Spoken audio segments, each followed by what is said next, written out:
Hi friends, how are you today? My name is Lisbeth, and I am not a makeup artist, but I do enjoy doing my makeup and telling stories. I'm completely self-taught, but then, I don't know, sometimes I'm not even that great at doing my makeup, but it's something that I enjoy, and so that's why I do this. And I don't know, I think that makeup should be fun. You should have fun with it because, you know what, if you don't like it, you can always wash it off. And so that's why I do this, for those of you who are new here. And I've got a question for you guys, for my water drinkers. Do you guys have any tips or tricks? Like, I come from a family, who are not big soda drinkers. I drank a lot of milk and water and stuff growing up. Milk, water, juice, but a soda was like a rare treat. And then I grew up and I realized I like soda. I don't know, I don't really feel like I'm addicted, or maybe I'm a little bit, but I do like to drink soda every once, okay, maybe more than every once in a while sometimes, but anyways, besides that, I have a hard time drinking water. It doesn't taste good. And I think that's why I like soda and juice and stuff, because it tastes good. But I know water is good for you. And like I usually have, I go through phases where I'll be really good about drinking water. I've tried, what's it called? Infusing water. And that lasted for a little while, and then I kind of got tired of that. I have a couple of water bottles that I love, and I usually take everywhere. Ever since my trip, I haven't taken them everywhere, but I refilled them today, and I'm trying to get better. But how do you guys motivate yourselves to drink water? And I don't know, sometimes I feel like even when I have my water bottles, it's still a little bit of a struggle for me to drink. I don't know. Sorry.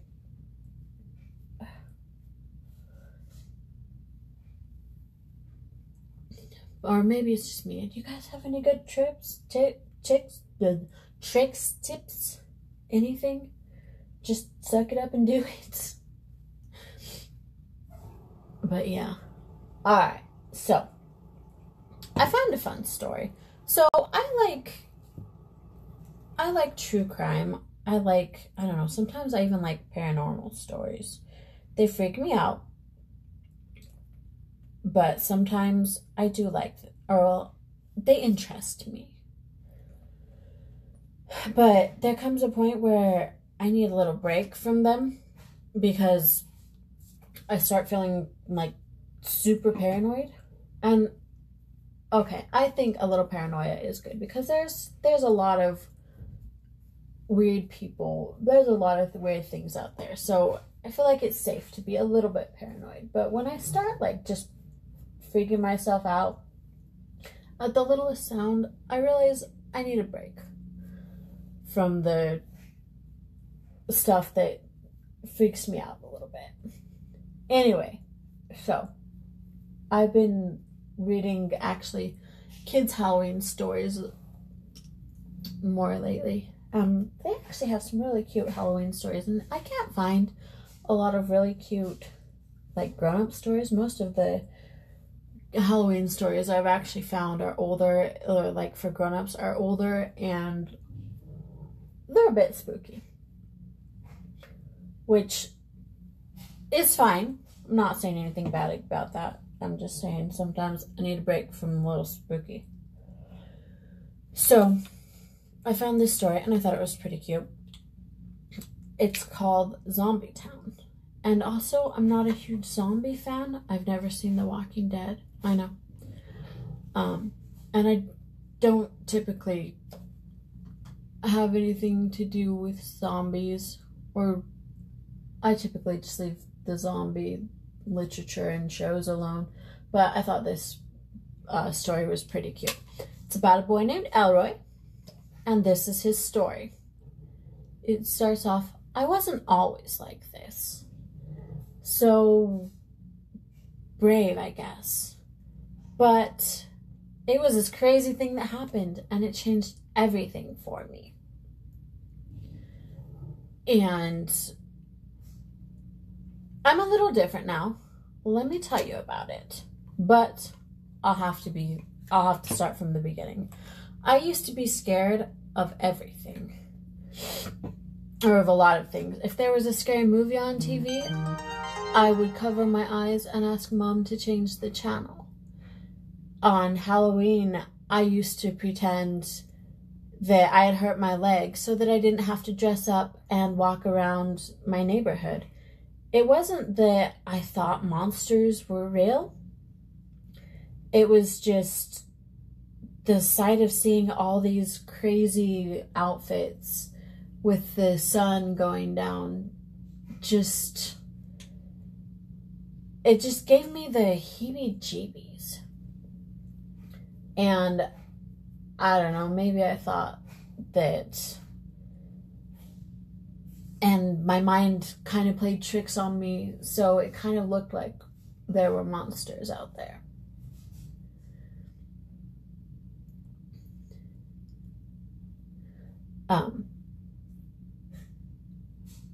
And sometimes it felt like I just couldn't stop thinking. Like, sorry, I'm trying not to. I need to put some tape on the back of this mirror or something. Sometimes I felt like I just couldn't stop thinking. I was scared of putting the bins outside in the dark. And sometimes in bed, I was even scared of the shadow that my dresser made on the wall.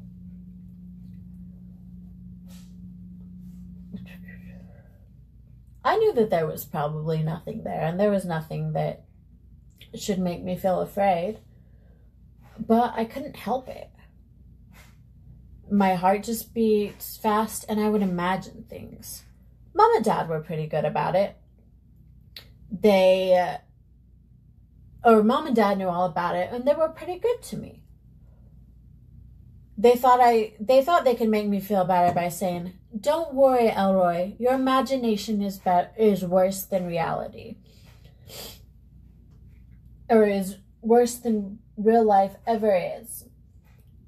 And I knew it was, but it didn't help. Anyway, Mom and Dad knew how I felt and didn't push me into doing things that I didn't want to do. But one day, that all changed. It changed when my school sent home a note saying that my class was going on a camping trip. I wasn't ecstatic about it. I guess because I was going to be sleeping outside in the dark, in tents, in the bush. Here's something I haven't told you yet. I live in Australia. Have you ever been to Australia? It has a reputation for kind of being one of the scariest places in the world. There are all sorts of things in Australia. There are all sorts of things in the bush in Australia. All sorts of things that can kill you. Spiders for one, snakes for another. I had even heard of kangaroos and possums breaking into people's beds in the middle of the night. And that was one thing I didn't want to imagine seeing. Waking up in the middle of the night to see a big whiskery face staring at me with no one to hear me scream, or worse still, with my classmates to hear me scream. Well, so I said to Mom and Dad that I didn't want to go. That I'd rather stay home and clean my room. It was the cleaning the room thing that did it. My Mom and Dad, I think I went farther than was healthy for any normal kid. So Mom and Dad looked concerned, and Dad sat down on the edge of my bed. "Sometimes the scariest things aren't so bad once you're doing them," he said. Your imagination can conjure up all sorts of things that are far worse than the reality. Nah, I said, I'm all right, thanks.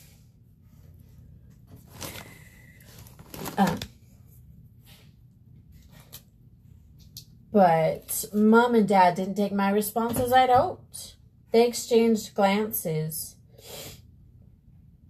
And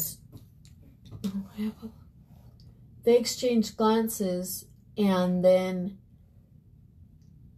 Dad looked back at my face, examining me as though he could see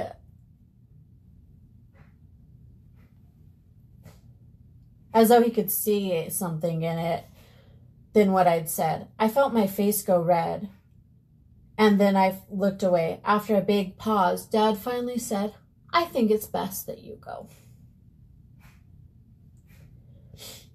But Dad, I said, I was shocked. Mom and Dad had never forced me to do anything I didn't want to before. It will be good for you, Mom said from the doorway. We don't want you to live your life being scared of things. You'll be supervised. Camping is fun. You'll make lots of friends. I'm not scared of anything, I began. But I could hear my voice trembling. I was just shocked that they would force me. I just think it would be boring, I added. But as Mom and Dad looked at me, their eyes grew soft. And even before Dad had reached out to bring me into a hug, I knew that nothing I could say was going to change their mind. There was no getting out of it now. On the day of the camping trip, it was gray and gloomy outside. And I could feel my backpack cutting into my shoulder blades as I kissed my younger twin brothers goodbye. For some stupid reason, I felt like I would never see them again, which was weird, I know. But I couldn't shake, or Mom would have said I was being dramatic, but I couldn't help it. The wet look of the rooftops in the morning, the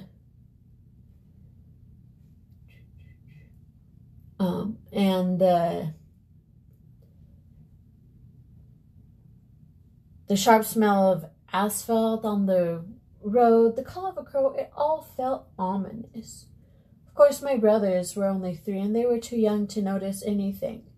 They waved goodbye as I left and held up, and one grabbed the cat by the scruff and held it up to wave goodbye. The cat yowled at the treatment, but it was used to the rough love by my brothers.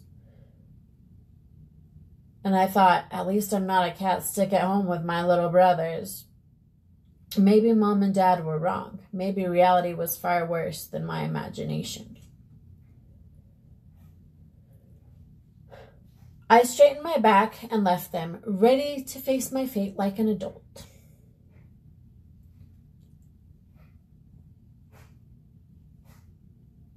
And on the bus, my brave feeling it faded quickly away. And I didn't feel very good, so I let my friend Jake talk and joke around with people around him. Well, I just sat quietly. Alone with my worries, I pressed my head against the window of the bus and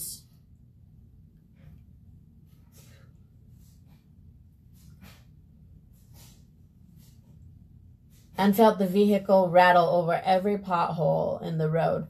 I could still see the heavy clouds piling into the sky one by one. And the camping ground was on the edge of a national park. And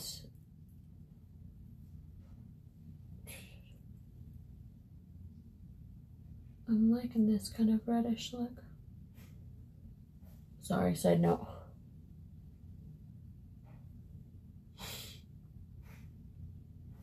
It's kind of a nice fall look, I think. But anyway, the camping ground was on the edge of a national park. And as the bus pulled up, the teachers had prepared... hold on. And all that nature should have looked relaxing, but as the bus pulled up, it all just looked dark and foreign.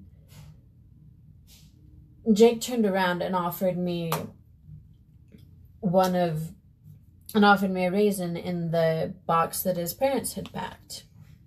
No thanks, I said, trying to smile.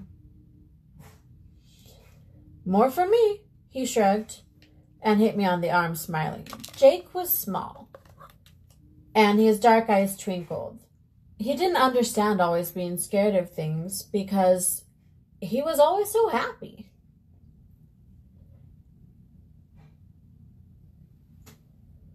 And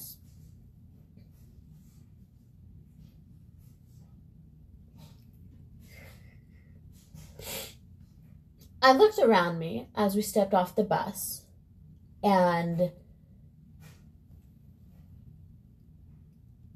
tried to see the area with normal camping eyes.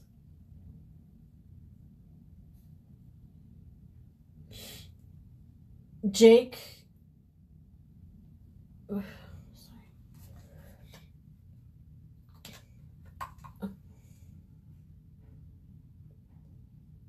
I could see that it was perfectly normal. There was a barbecue pit. There were bathrooms. There were toilet cubicles and with showers. Well, those are bathroom stuff, but yes. And everything was very quiet, though. The birds must have been asleep or something. And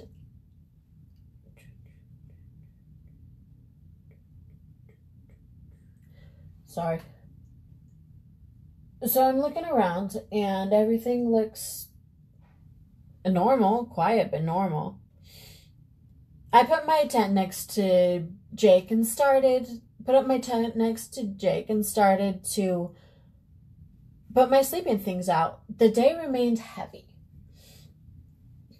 And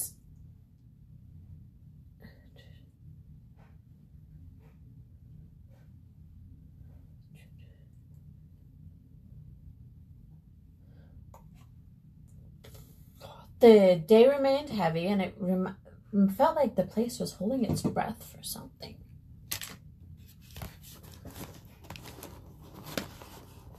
Well, even the kids in my class who were normally boisterous were murmuring quietly as they said everything else.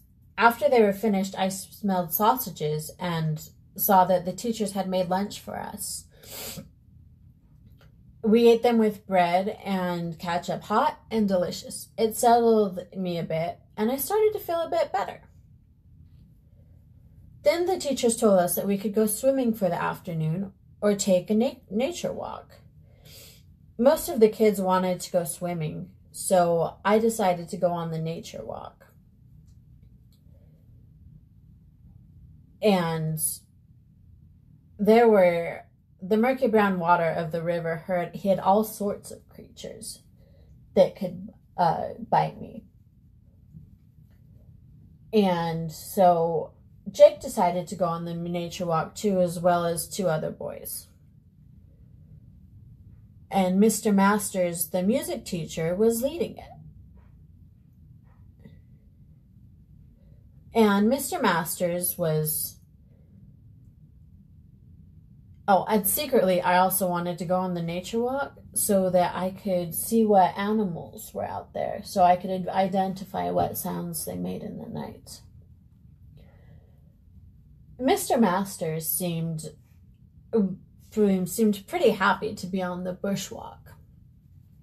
he was wearing he hummed as he pointed out the different kinds of eucalyptus and the different rocks and plants.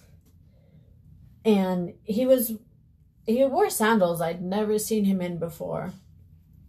And had a broad floppy hat with socks pulled up to his knees. And he smelled like sunscreen, like he'd rolled in a vat of it. He saw me looking at the socks and was like, "For the snake," and winked and said, "For the snakes," as if they'd be deterred by a bit of material.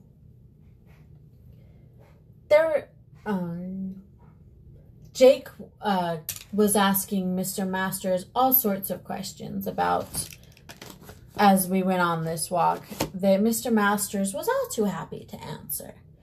He would ask, what kind of rock is that? What kind of plant is that? And Mr. Masters was all too happy to answer. After a while, though, I realized that the two of them had scared away all of that we hadn't seen any animals. The two of them talking so loudly had scared away any animals that might have been out. And the sky kept getting darker, and I wondered if we were about to be caught in a downpour. And Mr. Masters had been looking at his phone as we hiked to find the best trails. But after a little bit, he looked up and said, "My phone's not working anymore." And he looked up at the sky and said, and then he tapped on his phone again and said and confirmed that he had no reception. He said, "I know my way back, but I can't confirm if it's gonna rain." Well, I thought you should just look up at the sky, because it was pretty obvious that it was gonna rain. And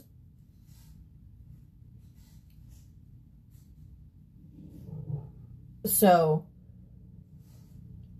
suddenly I heard a low moan from where the campsite was. And it was just eerie. The hair on my back of my neck stood up, and it was just eerie. And then all was quiet. You couldn't even hear a cicada. Everything was just silent. And then, as the moan, except for this moan, and then just as we thought it was over, we heard it again. But along with the moan, there was a chorus of moans. And so it was like a call, then a chorus. It must be the kids doing some activity back at the camp, said Mr. Masters. And then we heard the moaning. They must have a bellyache from lunch, Jake laughed. And the other boys laughed with us, but I didn't laugh because I could feel the sausage I had eaten at the back of my teeth. Or it was sitting heavy in my belly. I could feel it at the back of my teeth. And well, let's go back anyway, Mr. Masters said briskly. We've been gone for more than an hour. Oh, sorry. Let me put that down. There we go. Okay, that's better. But something in me wanted to say no. It was more than my normal fears, but I couldn't tell you exactly what it was. I just had a bad feeling.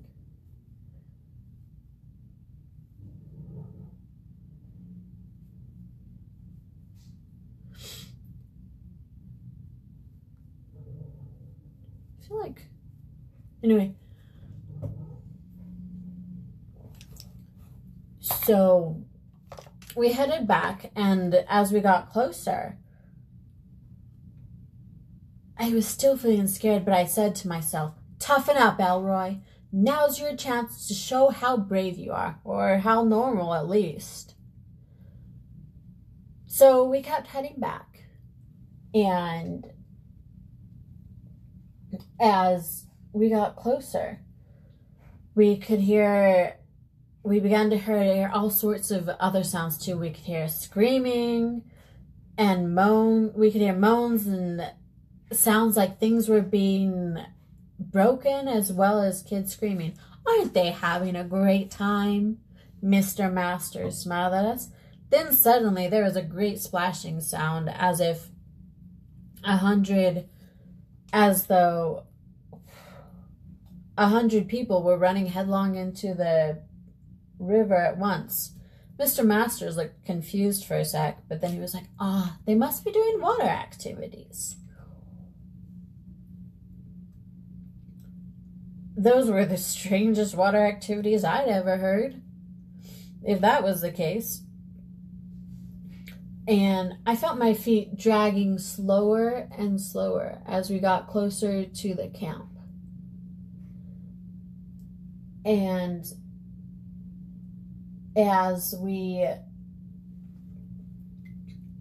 Jake, on the other hand, was worried about missing any of the fun. And so he ran ahead. As we got closer, he ran ahead. And then we heard him. I heard him shout something, but it was pretty garbled, but he sounded panicked. And as I rounded around the final tree, I saw my classmates, but there was something wrong with my classmates. They didn't look like themselves. Their skin was blue, and they were blank-faced and drooling, and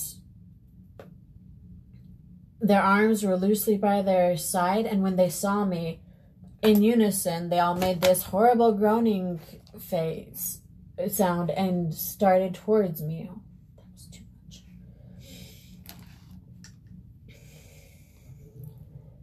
And started towards me.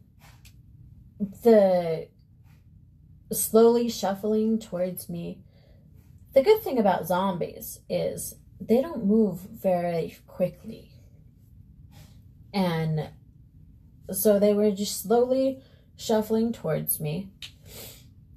And I knew I had to get somewhere safe. Well, I saw a tree. And I knew that. And there was also a crowd of zombies that were crowded around another tree. And I knew that Jake must be up there. And so I climbed up into the tree as high as I could go without the branches getting too thin for me. And so I got up into the tree. And it was too high for most of the zombie kids to reach. But then they realized that they could reach me by climbing on top of each other. So I grabbed a stick and started poking it. And when the first kid had climbed on top of the other and started to reach for me, I poked the stick into his decaying flesh, and he moaned and fell back. And I hadn't thought much about Mr. Masters up until this point, but then I heard a horrifying scream. And I looked, and Mr. Masters was laying flat on his back by the toilets, and he had about 6 zombie kids gnawing on him. And but after a few, I felt so bad for poor Mr. Masters, but after a few moments, the kids backed off, and he got up, and he had been turned a zombie, and he starts shuffling towards my tree. Well, I realized at this point a horrible truth. Mr. Masters was taller than the kids, and he could reach higher than these kids could. And as if hearing this thought, he looked right at me and started shuffling towards me. Well, over at Jake's tree, the kids had started shaking the tree, and Jake lost his balance and fell out. But when I looked, Jake was running as fast as he could towards the toilets. And then I remembered, oh, that didn't look great. And then I remembered what was in the toilets. And it was, there were shelves in the toilets. And if we could get on top of the shelves, we'd be safe. So, as Mr. Masters got closer, I took a leap over the heads of the zombie kids, and took off towards the toilets. Oh, that looks weird. I'm not doing great on winging this today.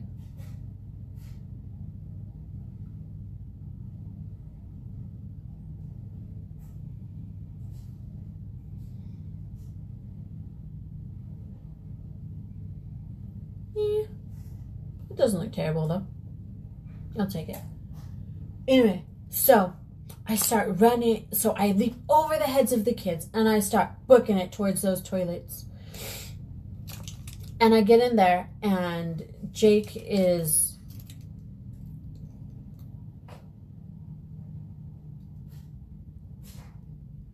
That was weird. Anyway. So, Jake was hiding on top of the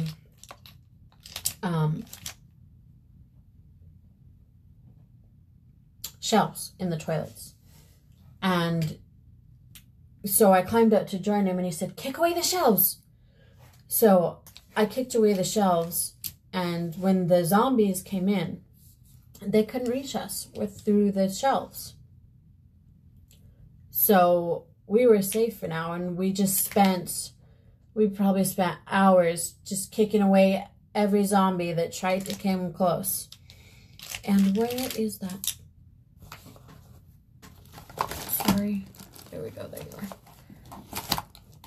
And we just kept kicking away any zombie that tried to come close. So, and then I saw... Finally, after hours, I saw, and I thought this was a hallucination at first, but I saw my dad standing in the doorway. And I wanted to cry out, "Dad!" I didn't, though. And then I noticed that he started to move towards me, and he was moving with kind of I noticed he was moving with a shuffling gait, and I wanted to start crying because my dad was a zombie. But then I realized that even though he was moving with a shuffling gait, he had a sharper glance. His glance was not as dull as the other zombies. And he turned toward the other kid zombies and made an authoritative noise. And so they all scattered. And my dad I'm sure that they thought my dad could get us down. because my dad is a very tall guy. He's taller than the other teachers as well. He's quite huge. And so my dad came over to us and he whispered to me, he was like, just pretend you're a zombie. He's like, I have a car with 3 others and we've all gotten out this way. And I said, what about my friend Jake? He's over there. And he was like, yeah, we'll all go. So, sorry about that. So he lifted Jake down as well. And we all started and we let out a few screams to make it seem like my dad had got us. And then we all started shuffling, doing the zombie shuffle walk towards the car that Dad had. And as we left, nobody bothered us because there was obviously no more human flesh for them to eat. And as we looked, there were some zombies who were under the tree playing chess, and others were on Lilos on the lake. And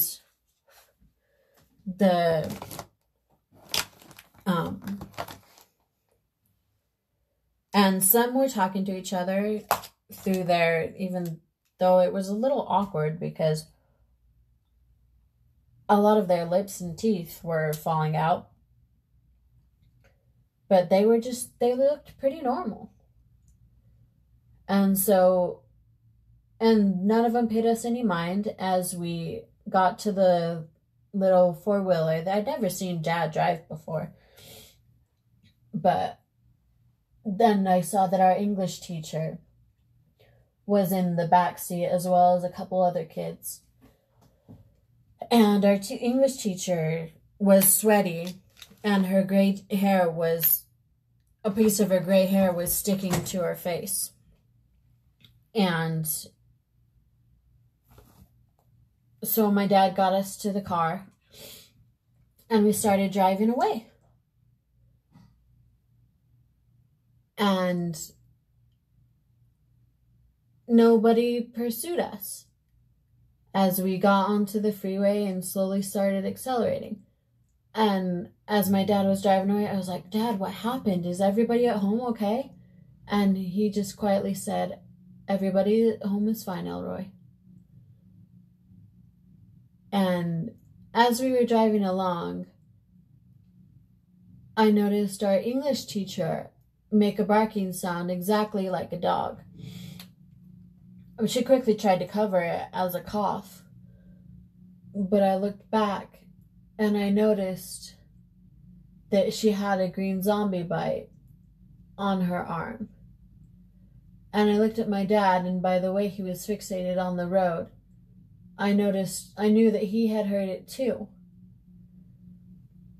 So he slowed the car and gently said, Angela, I think you should get out here. And she's like, what? No, I don't want to get out here. I want to go home. And he was like, but it's safe here. Look, there's no zombies. Well, zombies aren't the smartest monster. And I noticed that the magic to turning her into a zombie was taking longer than it had poor Mr. Masters. But then again, Mr. Masters had 6 kids gnawing on him, so maybe that's why it took a shorter time for him. So our English teacher finally decided, so Dad got our English teacher out of the car, but then she seemed to realize that something was wrong, but then her zombie instincts seemed to kick in a little more, and so she started running after the car, saying, wait for me. And she wasn't quite as slow as a regular zombie yet, and Dad couldn't go very fast in first gear. and she yanked on the car door, the passenger side door. I needed to do that before I put on a lot of mascara. Anyway, so she yanked on the car door, and Jake and I hadn't put on our seatbelts yet, and we were sharing the front seat, and Jake fell out, and Dad realized this, and I yelled, "Dad!" and Dad realized he had fell out, and went to stop, but Jake, with tears in his eyes, yelled, "No, keep going. Be safe." So, hold on, guys. I'm going to go finish my lips, and then I'll be back with the rest of the story. So, sometimes I feel like I do a really good job with my lipstick, and other days it's just a hot mess. Today was kind of one of those hot mess days, but I feel like I got it looking all right. Kind of loving this look again. Anyway, I'll continue on with more of that after I finish the story. So anyway, Mrs. Reynolds? I think that was her name.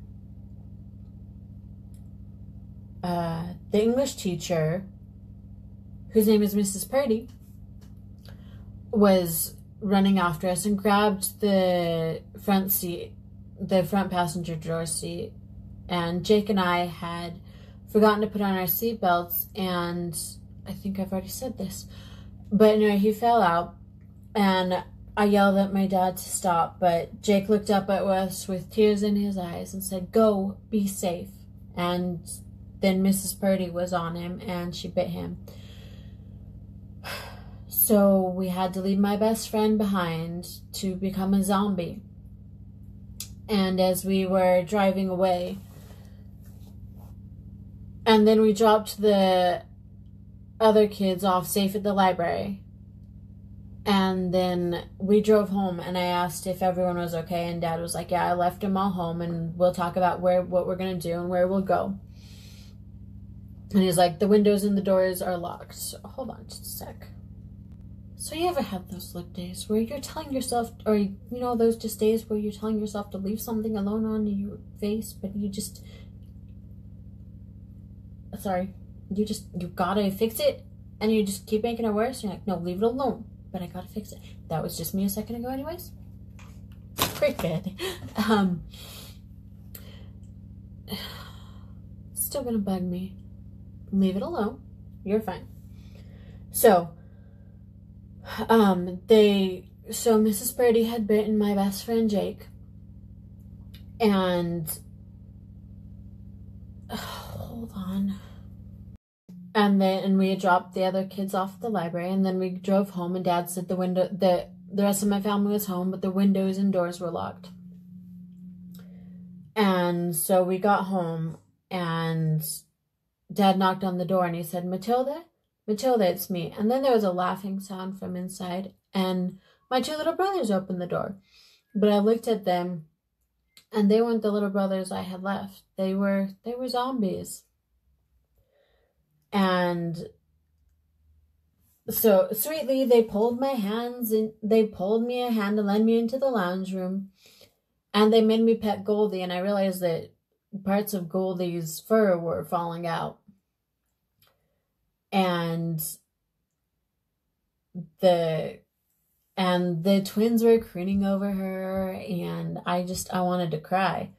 "Where's Mommy?" Dad asked them in a strained voice, and they pointed to the bathroom. We followed their guidance and stumbled into the bathroom, where Mom was sitting in the tub, and there was a lot of steam in the room. And she raised her eyes when she heard us enter, and there were 2 little gnaw marks on her cheek, and she was sweating just like Mrs. Purdy had been. "Matilda?" my dad asked, his voice cracking. "The cat escaped," she said quietly. "And when he came back, I thought that he was all right, but he bit the twins, and the twins bit you." Dad's eyes filled with tears. "It's not so bad," Mom said. "They seem happy, and everyone else doesn't seem too sad either." Dad and I looked out the window, and I heard the twins giggling in the lounge room. And Goldie yelled contentedly, and everyone on our street seemed happy. There were people out dancing in the moonlight, and I could see their jagged edges wobbling, and occasionally bits of them fell off. And as we had driven in, everyone seemed happy too, and Dad and I looked at each other and agreed without saying a word.